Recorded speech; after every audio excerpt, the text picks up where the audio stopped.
En esta sesión vamos a hablar de análisis de sensibilidad para cambios en los coeficientes de la función objetivo. Vamos a ir al ejemplo número 3. Antes, quiero mencionar que los cambios en la función objetivo pueden ser cambios en coeficientes que pertenecen a variables básicas o bien cambios que pertenecen a coeficientes que pertenecen a variables no básicas. Vamos a ver el tratamiento de estos cambios en los siguientes ejemplos. Vamos al ejemplo número 3. Queremos resolver este problema de optimización. Necesitamos determinar el número de productos que se van a realizar, a fabricar de A, B, C.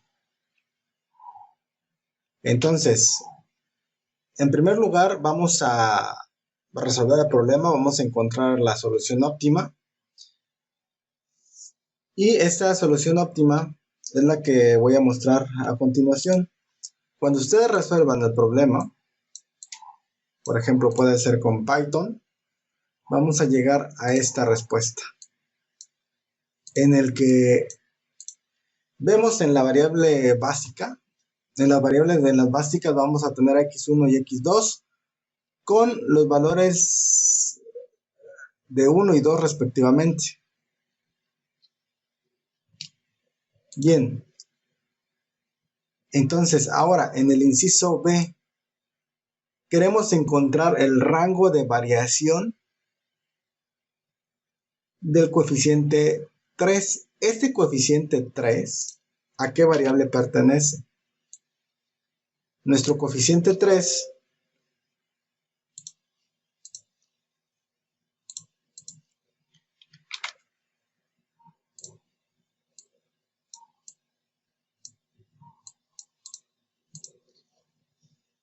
pertenece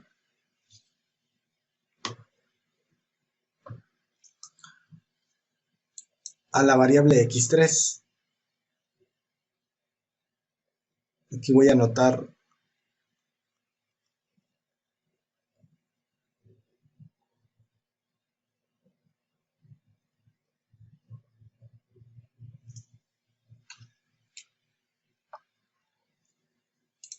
los coeficientes. Entonces C3 pertenece a x3. Si vemos aquí, x3 es no básica. Entonces, como es no básica, para que la solución siga siendo óptima, entonces en la fila que corresponde a CJ menos ZJ, ese elemento debajo de la columna 3 tiene que seguir siendo no negativo.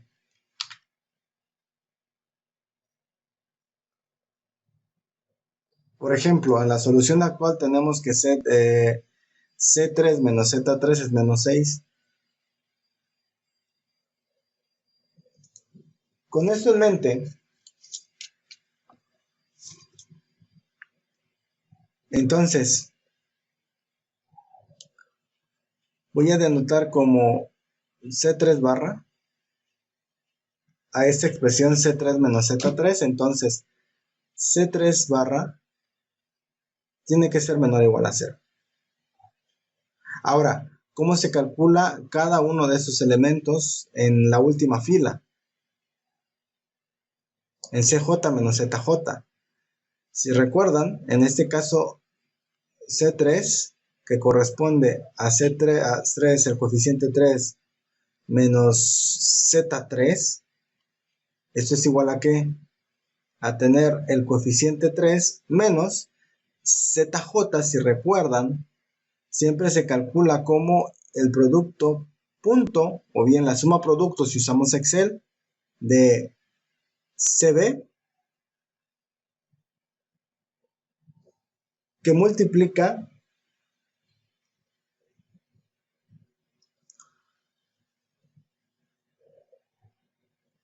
al vector debajo de la columna 3. En este caso voy a poner como P3 barra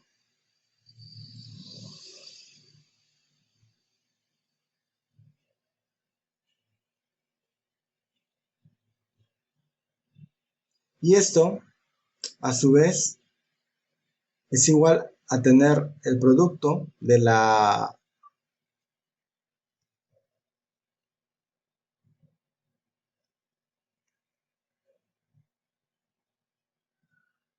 base, la inversa de la matriz base, por la partición 3. Por partición me refiero a cada uno de los vectores que forman la matriz principal. Por ejemplo, aquí estoy señalando a la partición 1, la partición 2 sería lo que corresponde a x2 y la partición 3 sería a lo que corresponde a la variable 3. Cada una con su respectivo signo. Entonces, esos resultados nosotros ya los tenemos listos a partir de la solución óptima del problema. Por ejemplo, esta C3, bueno, esta C barra 3, se compondría de la multiplicación de CB, que es 4, 6, el vector 4, 6, que es el que tengo aquí en la base, aquí lo estoy señalando, que multiplica al vector resultante de la base de una matriz base por la partición 3, o sea, en este caso ya lo tenemos listo porque ya tenemos la solución óptima, que esto sería este vector que estoy señalando como menos 1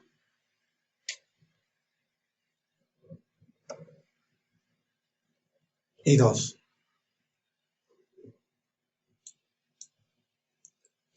Entonces, si nosotros seguimos con esta operación, al final tenemos que C3 menos, pues aquí sería aplicar el producto punto entre estos dos vectores, que sería menos 4 más 12. Esto es igual a C3 menos 8.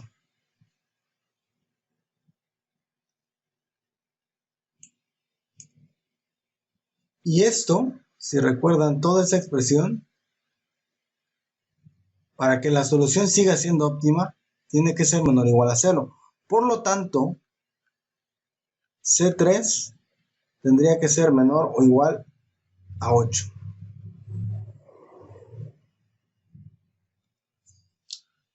Si nosotros excedemos este rango, la solución deja de ser óptima. De hecho, si nosotros evaluamos esto en este Excel, por ejemplo, en X3, el coeficiente actual es 2. Con ese 2 obtenemos el valor óptimo con x1 igual a 1, x2 igual a 2, pero si acá, por ejemplo, ponemos 8, la solución sigue siendo óptima. Recuerden que esto es un problema de maximización. Por lo tanto, para que la solución sea óptima, la condición que debemos de cumplir es que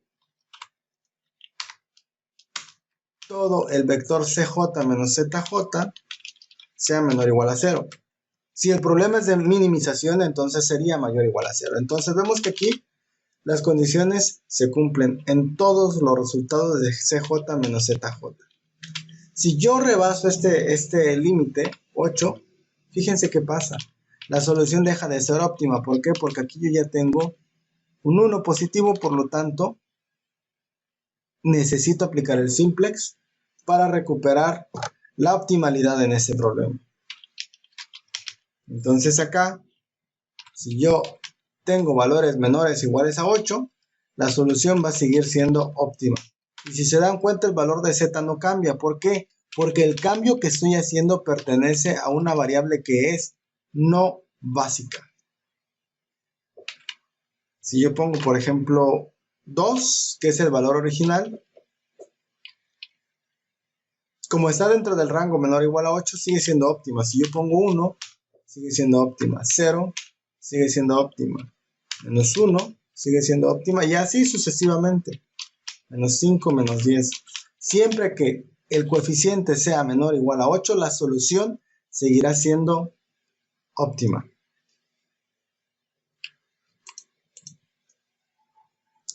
Muy bien.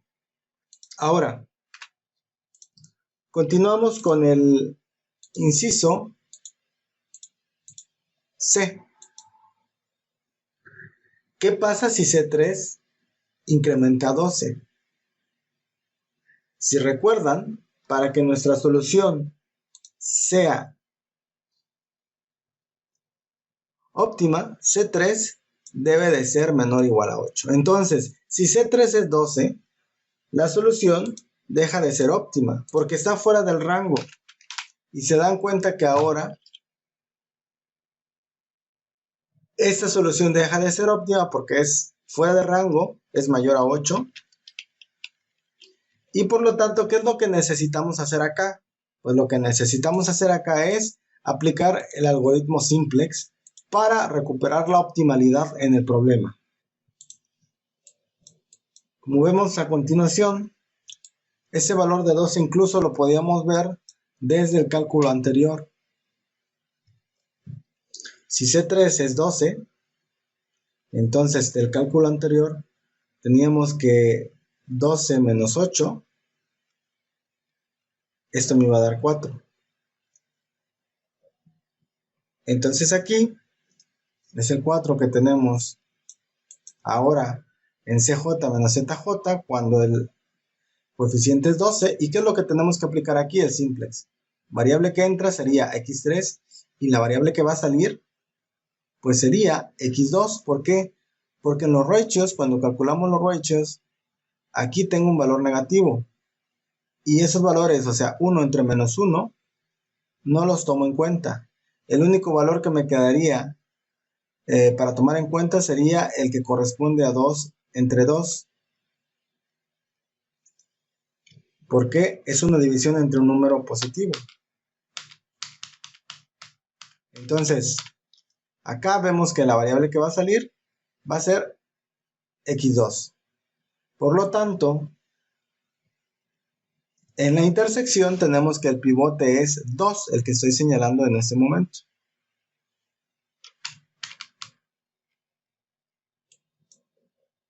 Y lo que necesitamos es aplicar Gauss-Jordan. Una vez que aplicamos el Gauss-Jordan,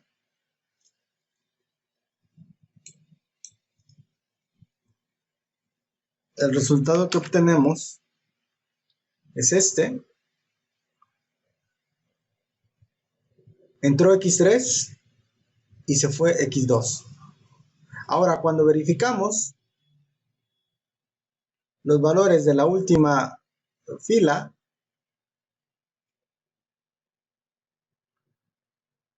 podemos ver que todos son menor o igual a 0. ¿Eso qué quiere decir? Que la solución entonces ya es óptima. Ahora, ¿cuál es la nueva solución óptima? La nueva solución óptima es x1 igual a 2, x3 igual a 1.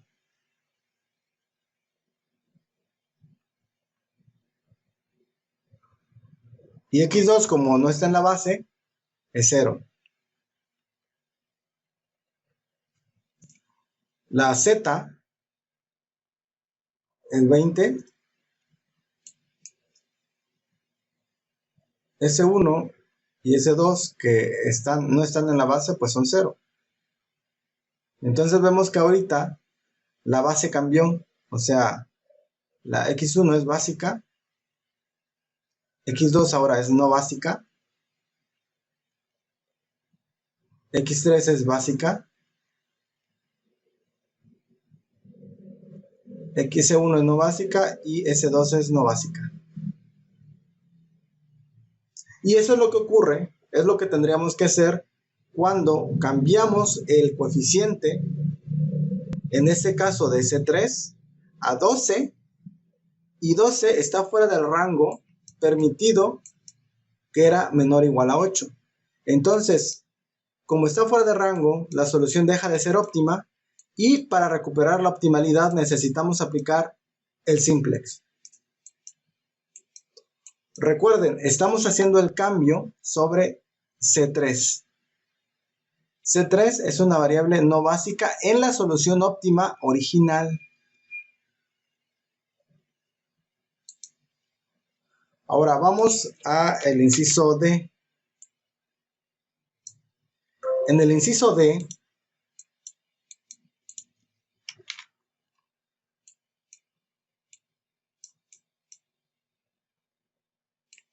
queremos encontrar el rango de variación de C1, de tal forma que la solución siga siendo óptima.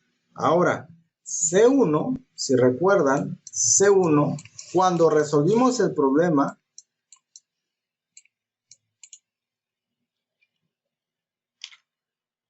C1 pertenece a una variable básica.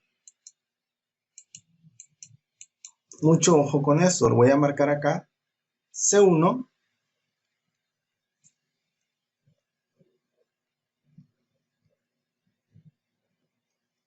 pertenece a una variable básica.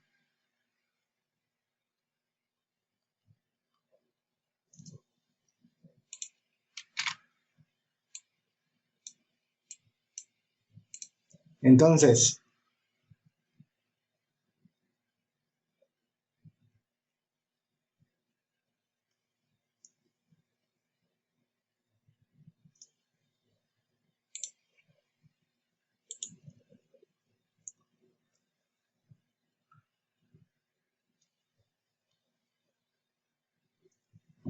aquí, para calcular el rango de C1, como es parte de una variable básica, se debe de cuidar que para que la solución siga siendo óptima, todos los valores, o sea,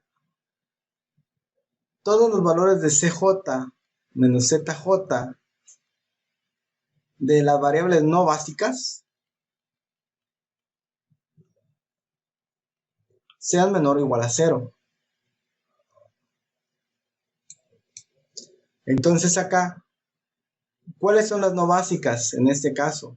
Las no básicas son X3, S1 y S2. Los coeficientes de X3, S1 y S2 son C3, C4 y C5.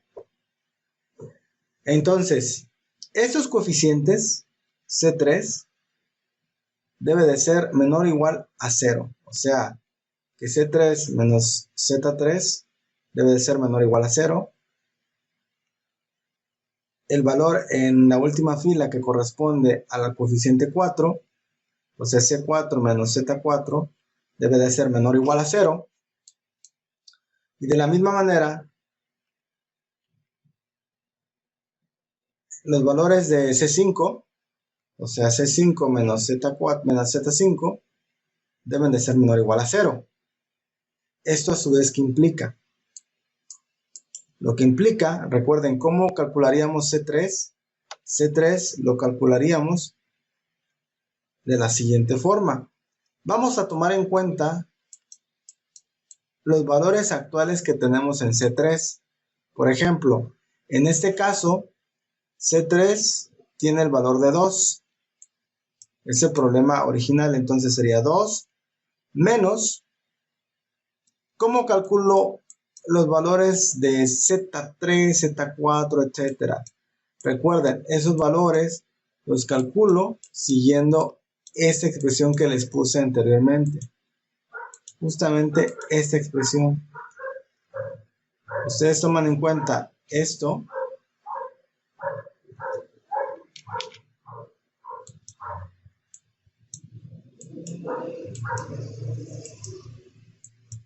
Entonces, por dar un ejemplo,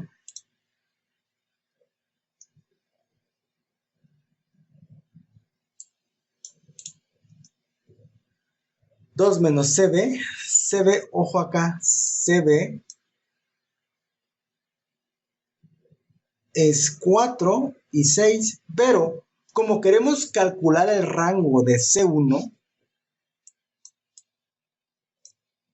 entonces C1 en qué posición está dentro de la base. C1 a quién pertenece. Aquí quedaron en orden. Entonces el 4 corresponde a C1 y el 6 corresponde a C2. Entonces aquí sería 2 menos C1, 6, que multiplica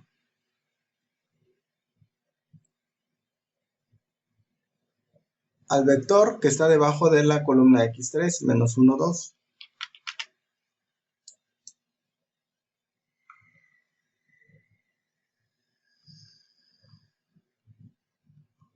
Entonces, con esto es aplicar la operación punto para estos dos vectores y esto quedaría 2 menos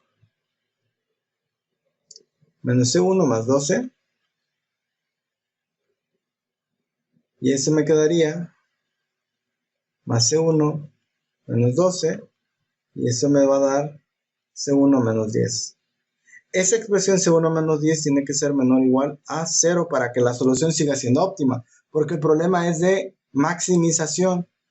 Por lo tanto, C1 tiene que ser menor o igual a 10. Pero aquí no hemos terminado. Esa misma operación la tengo que hacer para C4, para C5. En este caso, C4 es igual a ¿qué coeficiente tiene C4 en la función objetivo? Esto es C3. C4 es 0. ¿Por qué? Porque es una variable de holgura. Aquí está, C4 es 0. Y la C5 también es 0. Entonces aquí me quedaría 0 menos C1, 6. Estos son los coeficientes de las básicas. Y esto va a multiplicar ¿a qué vector? Al vector que está debajo de la columna que pertenece a S1. A este vector que estoy señalando en este momento. 4 tercios y menos 1 tercio.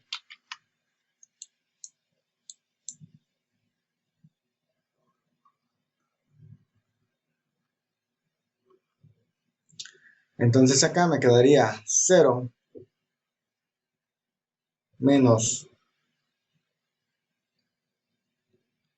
4 tercios de C1 menos 2, porque es 6 tercios, 6 por 1 tercio, 6 tercios, y esto es igual a menos 2. ¿Esto que me va a dar? 0 menos 4 tercios de C1 más 2, y esto, todo esto, para que la solución siga siendo óptima, todo esto tiene que ser menor o igual a 0. Por lo tanto, C1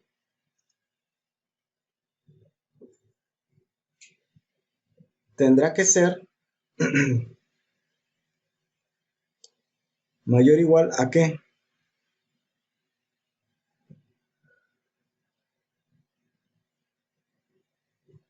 A menos 2 por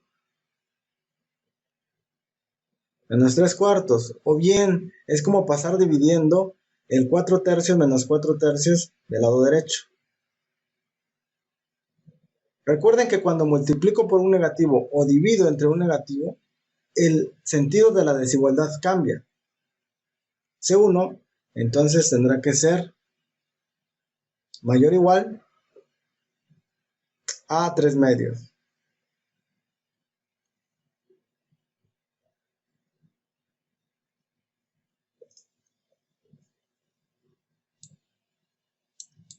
Vamos con el cálculo del rango de C1 para la variable no básica C5. El coeficiente que tenemos en C5 es 0 porque es una variable de holgura. Entonces aquí es C1, 6. Voy a multiplicar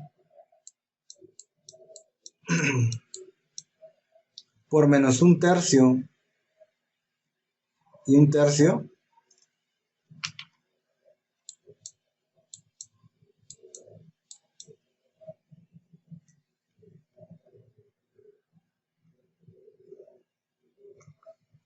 para encontrar el rango de C1.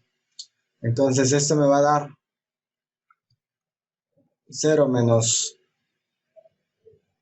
eso sería menos un tercio de C1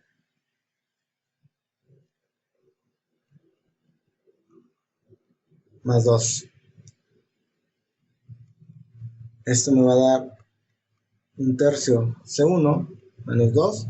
Y esto que tengo acá, tiene que ser menor o igual a 0. Por lo tanto, C1 es menor o igual a 6. Cuando hacen ustedes el despeje, van a encontrarse que eso es menor o igual a 6. Entonces acá tenemos el rango para C1. Y necesitamos encontrar ya el intervalo a partir de estas desigualdades sobre las cuales C1 se mantiene válida.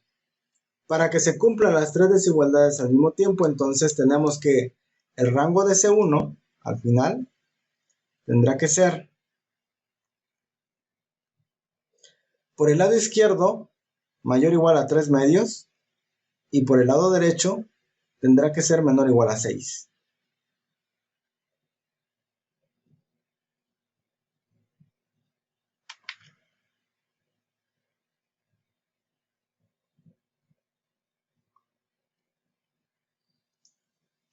Este es el rango de variación de C1.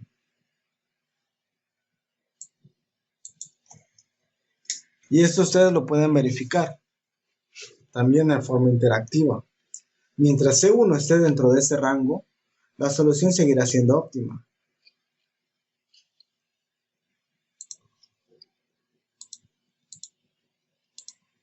Por ejemplo acá, el 4, si se dan cuenta, está dentro del rango de 3 medios a 6. Si yo pongo 6, la solución sigue siendo óptima. Claro, la función objetivo cambia. 4, que es el valor original, como podemos ver acá en la imagen. Cuando C1 vale 4, la solución es óptima con una Z de 16. Si yo lo cambio a 6, la solución sigue siendo óptima, ahora con un valor de Z de 18. ¿Qué pasa si yo salgo del rango? Por ejemplo, yo pongo 10. Fíjense, acá la solución deja de ser óptima.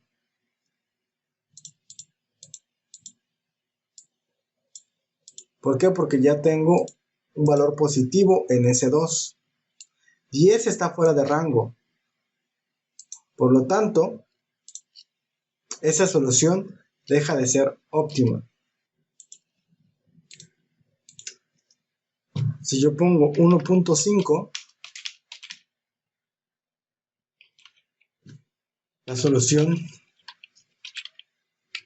es óptima. ¿Qué pasa si yo bajo a 1? Se dan cuenta que la solución deja de ser óptima porque ya tengo un valor positivo. 1 está fuera del rango, el de 1.5.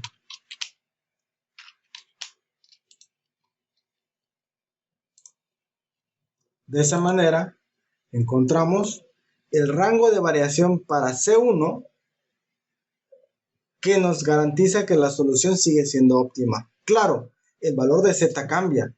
¿Por qué? Porque el cambio del coeficiente se está haciendo sobre una variable que es básica. Recuerden, C1 es de una variable básica. Por eso,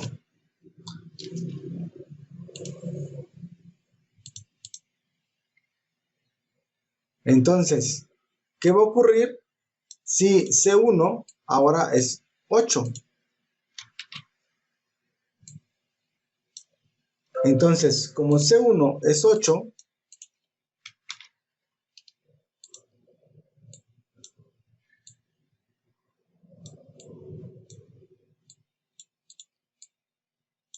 C1 con un valor de 8 está fuera del rango. El 8 es mayor a 6. Entonces, ¿qué creen que va a ocurrir? La solución va a dejar de ser óptima.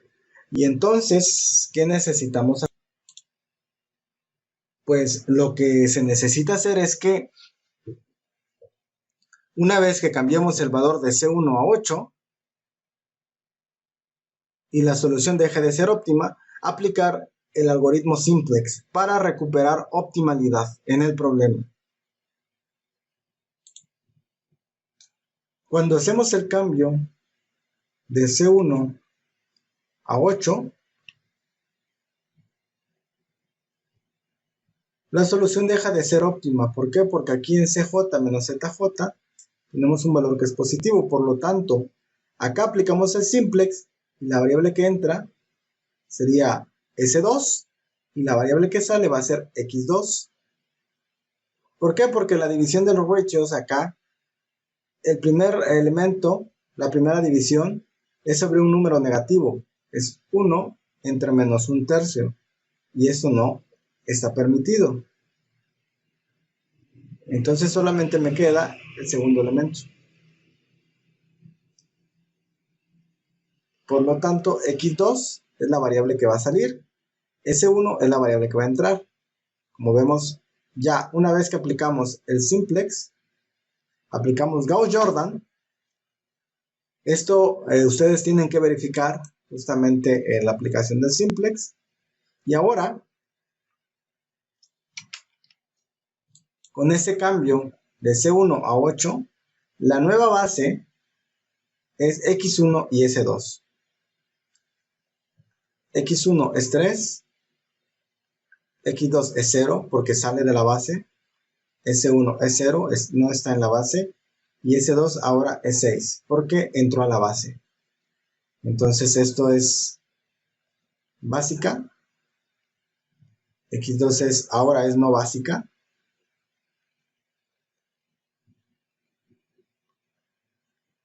S1 sigue siendo no básica y S2 es ahora básica.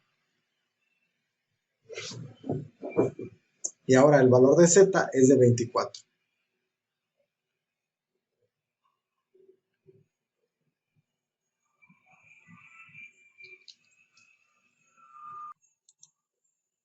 De esta manera contestamos el inciso E cuando hacemos un cambio en C1 en donde C1 pertenece a un coeficiente que es variable básica en la solución óptima del problema.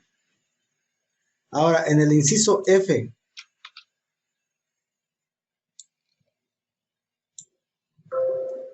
aquí en el inciso F, queremos cambiar prácticamente toda la función objetivo.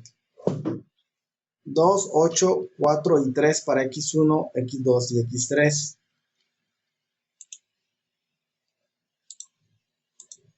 Entonces, ¿qué va a ocurrir acá? ¿Qué necesitamos hacer? Pues acá el único cambio que necesitamos hacer, o bueno, la única verificación que tenemos que hacer es sobre C3. ¿Por qué solamente sobre C3? Porque, si recuerdan, X1 y X2, cuando resolvimos la primera vez el problema, X1 y X2 son básicas. Entonces, cualquier cambio que hagamos en una variable que es básica, o en los coeficientes, no va a afectar los valores de esas básicas. Vamos a verlo de forma interactiva.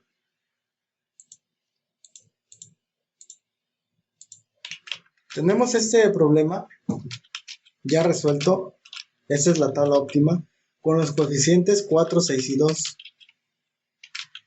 Este es el problema original. Si yo quiero cambiar los coeficientes de mi función objetivo todos, por ejemplo, ahora que sea 2, 8 y 4, como lo tenemos en la presentación, 2, 8 y 4, observen lo que pasa. Se dan cuenta que los valores que corresponden a X1, bueno, a, a CJ menos ZJ debajo de las básicas no cambia. Fíjense, puse 2, 8, 4. Si regreso al anterior, 4, 6 y 2, se dan cuenta que esos valores que estoy señalando no están cambiando. Así sea el valor que sea. ¿Por qué? Porque son básicas, forman parte de la base. Entonces acá, 2, 8 y 4, en las básicas no hay ningún cambio. Acá en CJ menos ZJ. Claro que la base va a cambiar. Si antes era 4, 6, ahora es 2, 8, por obvias razones. Entonces, cuando se hacen estos cambios, al final, lo único que se tiene que verificar es que los valores en los coeficientes de las no básicas siguen siendo no negativos. Y acá podemos ver que se cumple. Sigue siendo no negativo. Por lo tanto,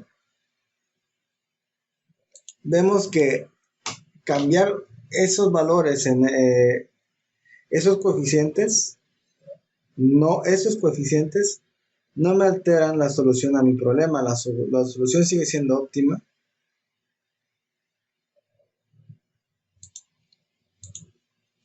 Solamente se ve afectada el valor de la función z con 18. ¿Por qué? Por el efecto que tiene los nuevos coeficientes. Pero la solución sigue siendo x1 igual a 2 y x1 igual a 1 y x2 igual a 2. Eso no cambió para nada.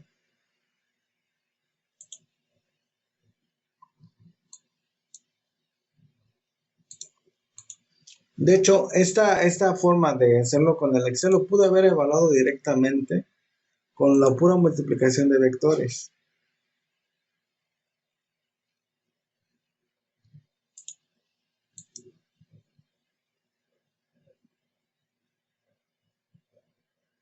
¿De qué forma? Recuerden, los valores que corresponden a C1 y a C2 siguen siendo 0.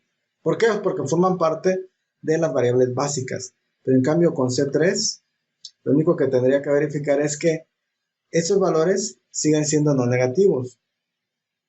Entonces, con los nuevos coeficientes, C3 ahora es 4.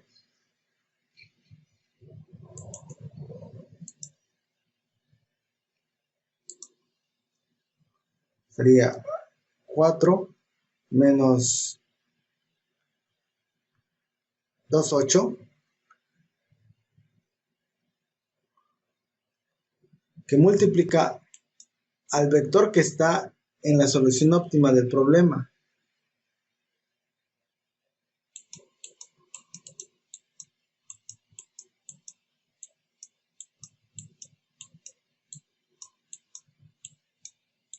¿Qué es lo que teníamos acá al inicio? ¿Qué es lo que tenemos en el Excel? Es menos 1, 2.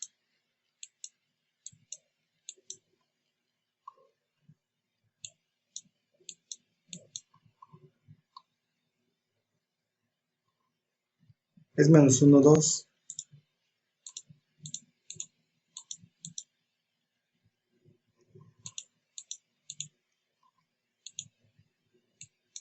Aquí está, menos 1, 2.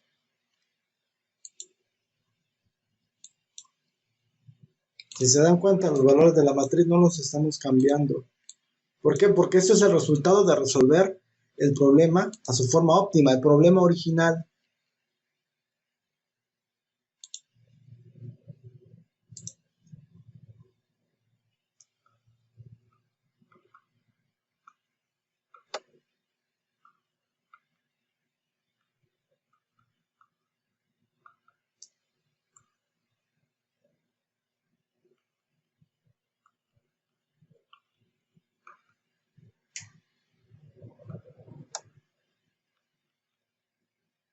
Vemos aquí que la desigualdad se cumple.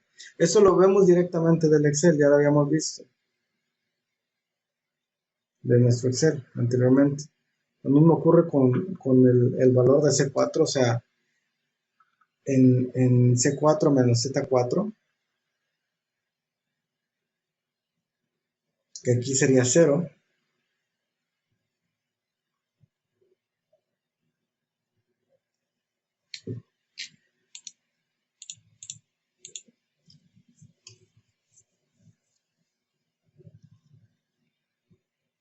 Cuatro tercios menos un tercio.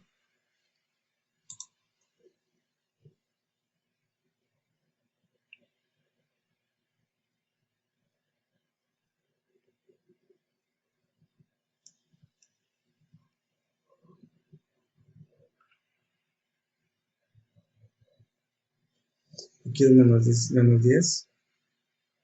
Porque 6 menos 16 me queda menos 10. Acá pues me queda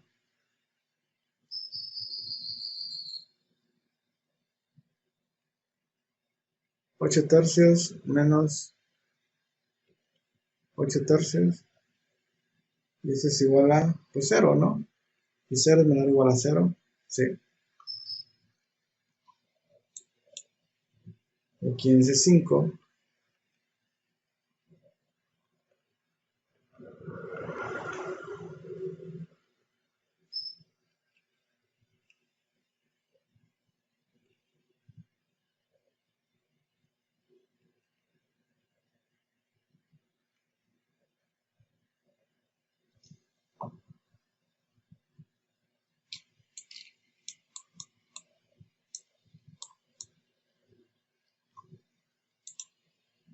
Un tercio menos un tercio y un tercio.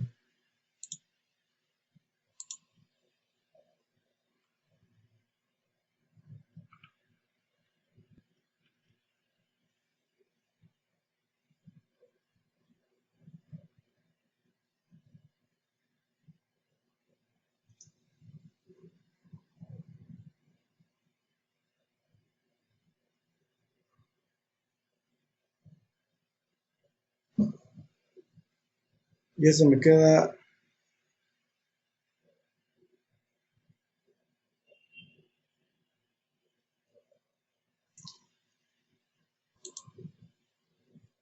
pues 6 tercios. 8 menos 2, 6 tercios. Por menos me va a dar menos 6 tercios. Y eso es igual a menos 2. ¿Y menos 2 es menor o igual a 0? Sí. Entonces se dan cuenta que aquí, en todos los casos, con esa función objetivo, la solución sigue siendo óptima. De hecho, lo que teníamos en el Excel ya lo habíamos evaluado. Esto es para ver solamente la forma en la que se calculan los vectores, ¿no? O sea, es eso, ¿no? Lo que ocurre al final de cuentas es una multiplicación de vectores, matrices. Y esto es lo que ocurre en los cambios en la función objetivo, ya sea para variables básicas o variables no básicas.